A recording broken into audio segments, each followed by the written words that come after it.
having landlord apartment building issues. Commissioner Henderson, how can we get that programming started to be commission-wide? Like, that's something You know, that's a great question. I've actually testified in front of the council about that. Your office has weighed in on that. We need to replicate it. We need, Commander Fitzgerald is in love with the program. We'll talk offline in terms of how we can, you know, bring in your property owners that need some enforcement activity. Yeah, absolutely. You'll be at the next meeting. It's effective. It works. Okay. All right. Okay, sorry. Next on, you told me about time earlier. So, And that's why I passed so my it's not on me. It's not on me. Okay, these are some voting actions for the commissioners. I have first on is the formation of a liquor license committee to prepare. One of the problems that I've seen in the neighborhood is, like I say, with Commissioner Shropshire,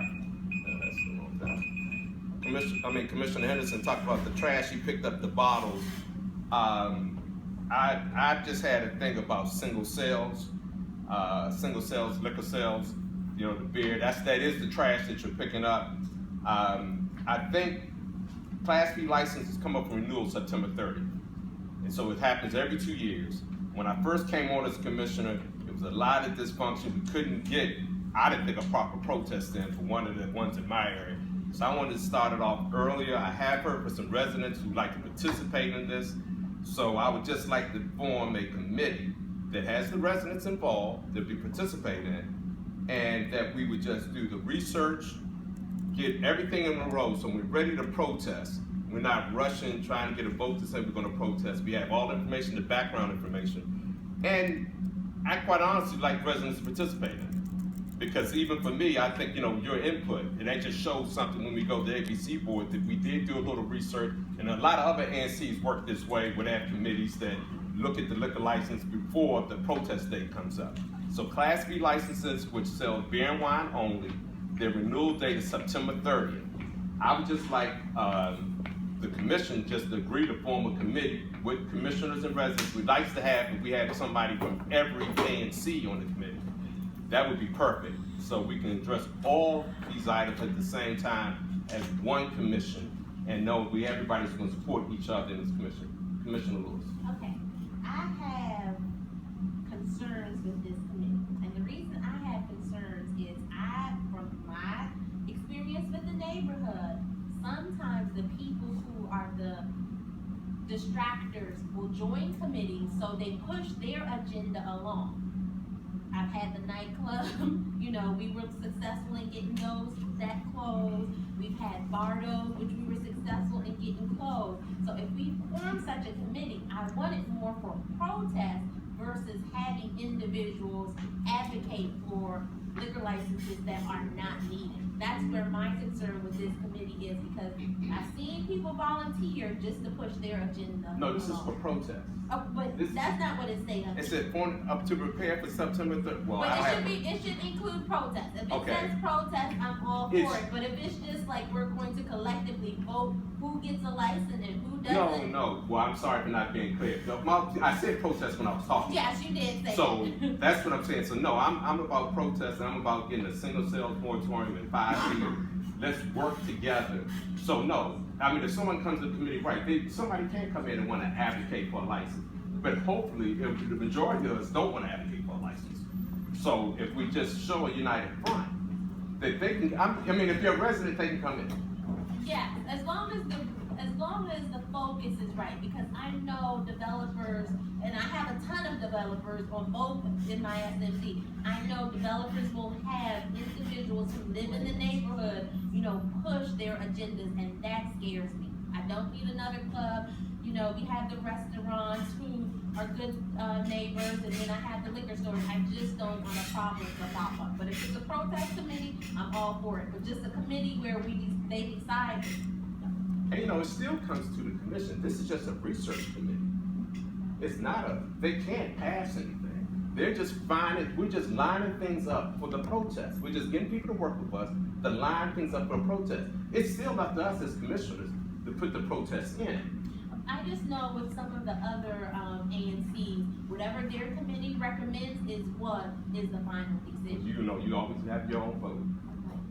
Commissioner Henderson. Yeah, I don't think that we need such a committee. I think the commission needs to do its job. The Alcohol Beverage Regulation Administration, they send out a full spreadsheet of all those liquor licensees that are up for renewal. The commission needs to vote to protest the licenses, which has not happened in the past consistently, and that's what the commission needs to do. I share Commissioner Lewis's concerns. There is a record of people in the community, some people in the community, they advocate for disorderly businesses. Some of these businesses have, been known to traffic in drugs and other drama. We don't need that. The commission simply needs to act. When the time comes for a license renewal, the commission simply needs to have a quorum and to vote against a problem establishment. Those days in the past when we've had the boom boom room, how many people remember the boom boom room? Well, the boom room, first of all, a name like the boom boom room sounds questionable anyway. I voted against it, but fast forward. The boom boom room turned out to be a front for a major drug operation. So there was a fire there, DEA, and ABRA and MPD arrested people, and that was the end of the boom boom room. We have to take action. And I don't think you need a committee to take action. Just a quorum. Any other commissioners have any comments or? Well, I'd like to make a motion that we form a committee for protesting liquor license that would include residents to get their input and their support for their neighborhood. That is my motion. Is there a second? I second. Thank you. It's been properly moved and second. Now I'm ready for the vote. Discussion. Just discuss. Discussion, come on. Very quickly, when you have a public meeting, you invite the residents to share their opinions. It's very easy to ascertain whether or not the community supports or does not support a particular licensing, and the commission simply needs to act. Adding this unnecessary administrative layer to the commission is superfluous and completely unnecessary. Thank you, Commissioner Henderson. All those, Commissioner Shopper. So anyone that wants to participate on this committee is a volunteer option, right? Yes, it's It's not obligated, so I could only see it if it's something that's beneficial for whichever commission, whoever has that, liquor license in their area, so it will help bring or yield support for or against the protest, so I think that it would be beneficial. Thank you. Commissioner Parker. Can I piggyback on that? I just wanted to challenge that line of thinking a little bit. Now, say, for example, we take the scenario that Commissioner Lewis gave earlier, and someone, and people are very sad, they put someone on the commission, designate someone as a mole or a plant, and that person is there to help their business and hurt another business. So it really, because apparently it's happened before by some examples that I become aware of. So I just want to put that out there for some critical thinking. And we all have been made aware, just from the statements that were said tonight. That can happen with or without a committee. So. It can But happen they with don't get a ANC vote commissions though, too. or- But the problem with that is they wouldn't, They're just, and just to clarify, it's just research. It's just that if the folks have pictures of laundering and, they said on this day, I recognize this on the corner here in this store. Or I purchase a cup of ice or a single, and I want, whatever the rule is about cups to go or something like that. It's for that, it's really for them to assist us and bring us information. Well, okay, I'm going to take this one a look one step further without calling who the developers are in my area. I have two. They both have great businesses. They both have liquor licenses. And now they're two establishments because they're drawing from the same crowd. I'm getting phone calls from each complaining about the other. So, and I'm going through that right now. And I can't say either of the two businesses are bad. So I can see a supporter of one coming on the committee, volunteering to get dirt on the other, so one can close. And I'm literally going through this right now.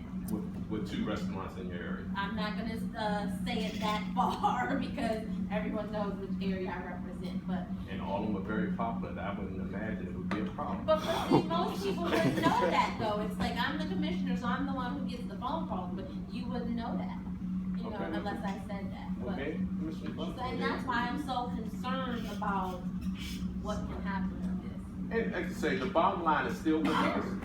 And, you know, I mean, you know your area, and if someone can influence you, then you must agree with them.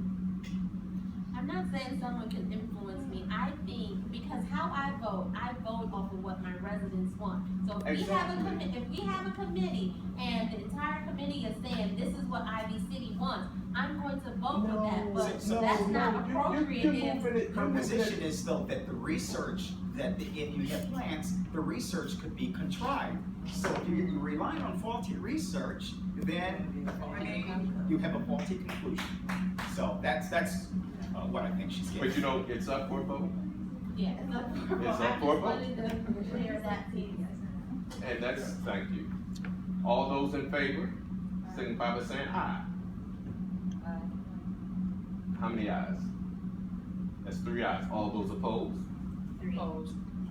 And abstentions? So it doesn't pass, all that conversation. You voted first, you should have been done, and you want, hey, Commissioner. Can I say something? Yeah, The reason I sustain. no, it's okay, no. I know, No, that's wasting time. no, I wanna hear it. No, the reason I sustain because my S&D does not have any liquor stores, okay, so. Yeah, yeah, so you understand, that's why, okay? And in light of that, you know, just like, and once the census go on after the 2020, things are gonna shift. So you might not have one of your S&D now, but you could have one of your S&D in 2025.